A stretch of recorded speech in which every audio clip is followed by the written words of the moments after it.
Cho bullied the wrong homeowner. One auction. Later, I owned them all. Imagine this. You're standing in your own driveway, minding your business, when a group of strangers storms up, yelling that you're violating HOA rules.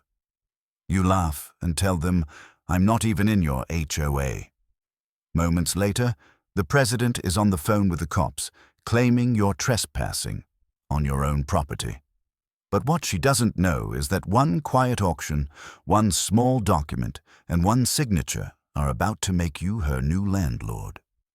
So before we dive into this wild twist of karma and ownership, hit that like button, subscribe, and let's get into this unbelievable story of justice served cold. It was a sunny Saturday morning when Marcus Bell, a 35-year-old contractor, was unloading tools from his truck. He'd recently bought a foreclosed house just outside a suburban community called Maple Ridge Estates. It wasn't in the HOA, or so he thought. But within minutes, a white SUV rolled up. Out stepped a woman with perfectly ironed slacks, sunglasses that screamed authority, and a clipboard, the universal sign of a power-hungry HOA president. Her name was Linda Kramer. "Excuse me," she snapped. "You can't have construction vehicles parked on this street. It violates community standards." Marcus wiped his hands and looked around. "Ma'am, this is my property. And last I checked, this isn't part of your HOA. Linda smirked. "Everything from Oak Street down to the creek belongs to Maple Ridge Estates. You're part of it whether you like it or not." Marcus chuckled. "Then you might want to check your map again. The HOA ends at the big oak tree, 2 lots before mine."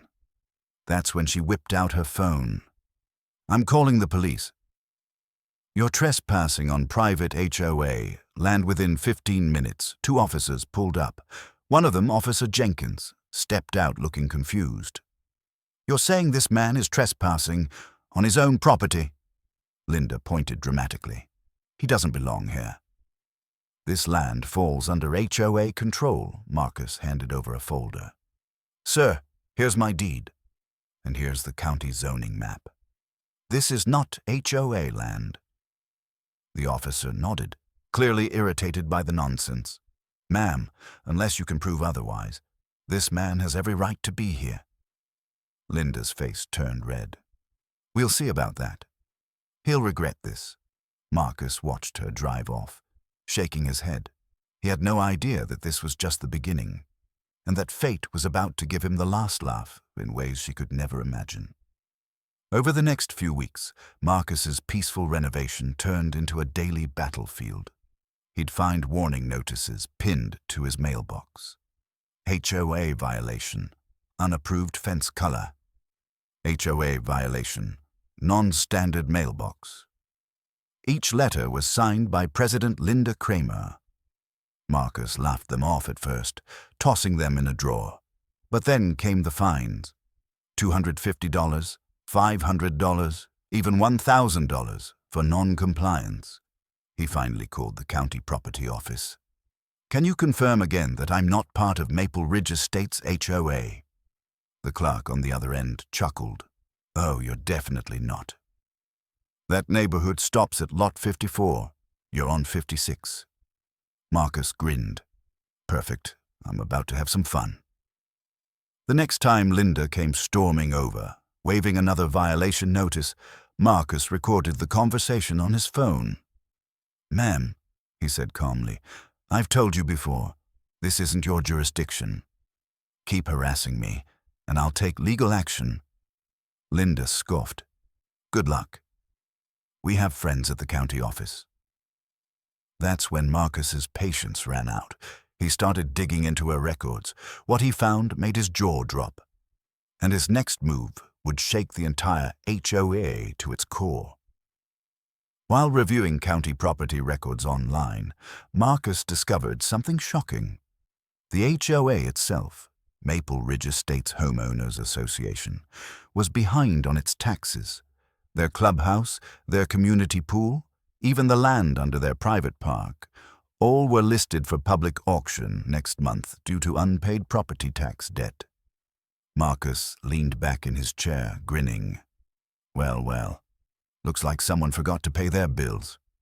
He decided to attend the auction quietly. On the day of the sale, a handful of people gathered at the county courthouse steps. The auctioneer called out, "Next item, Maple Ridge HOA Common Properties, parcel numbers 221B through 226B, starting bid $15,000. Most bidders weren't interested. HOA land had little personal use. But Marcus raised his hand. $15,000, he said. No one else bid. The hammer fell. Sold to bidder number 47. Marcus had just purchased every inch of land the HOA controlled. That night he poured himself a glass of iced tea and opened the official letter confirming ownership. He chuckled. Guess who's your new landlord, Linda? The next HOA meeting was held at the community clubhouse, the same one Marcus now owned. He arrived early, changed the locks, and waited. At 7 p.m. sharp, Linda and the other board members arrived, shocked to find the doors locked. Marcus opened the door with a smile. Evening, folks. Welcome to my clubhouse. Linda's eyes bulged. What are you talking about? Marcus pulled out a folder. I bought the HOA's land and properties at auction. You're all technically tenants now. And guess what? You're 3 months behind on rent. The room went silent. Linda snatched the papers, flipping through them desperately. This can't be legal. Oh, it's very legal, Marcus said. The county confirmed it. Seems your treasurer forgot to pay property taxes for 2 years straight. The board members began whispering, glaring at Linda. You said you took care of that, one of them hissed. Linda turned pale. I thought the accountant handled it. Marcus stepped closer. You tried to have me arrested for being on my own land. Now, you're holding meetings in my building. I think that makes us even. The next day, Marcus sent out a formal letter to every HOA resident. Effective immediately, Maple Ridge Estate's common areas are under new ownership. All access remains open, but any HOA activity must receive written permission. It was the most satisfying letter he'd ever sent. Weeks passed, and the once feared HOA began to crumble. Without access to their clubhouse or pool, residents turned on Linda. The county launched an investigation into the HOA's finances, discovering thousands in missing funds. Linda was removed as president and fined for mismanagement. Meanwhile, Marcus quietly leased the HOA's former clubhouse to a local community center.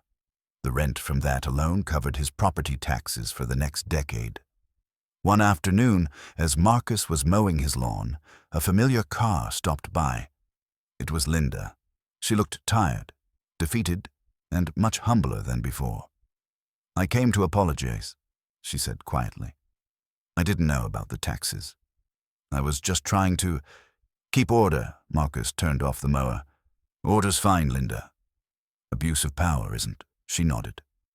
I suppose I learned that the hard way. Marcus smiled slightly. No hard feelings? But if you ever try to find me again, I'll have to charge you late fees on the rent. Linda blinked, realizing he wasn't kidding. Then, for the first time, she laughed. You got me there. As she drove off, Marcus looked over his peaceful yard, feeling the calm he'd been fighting for since day one. The same street that once saw him as an outsider now waved and smiled whenever he passed. And though he'd never planned on becoming a landlord, he couldn't help but enjoy the irony. The man the HOA tried to chase out had become the one who owned them all. Never underestimate the quiet guy next door. When power gets to someone's head, karma has a funny way of flipping the script. Respect people, do your research, and remember, sometimes the best revenge is owning the very thing they used against you.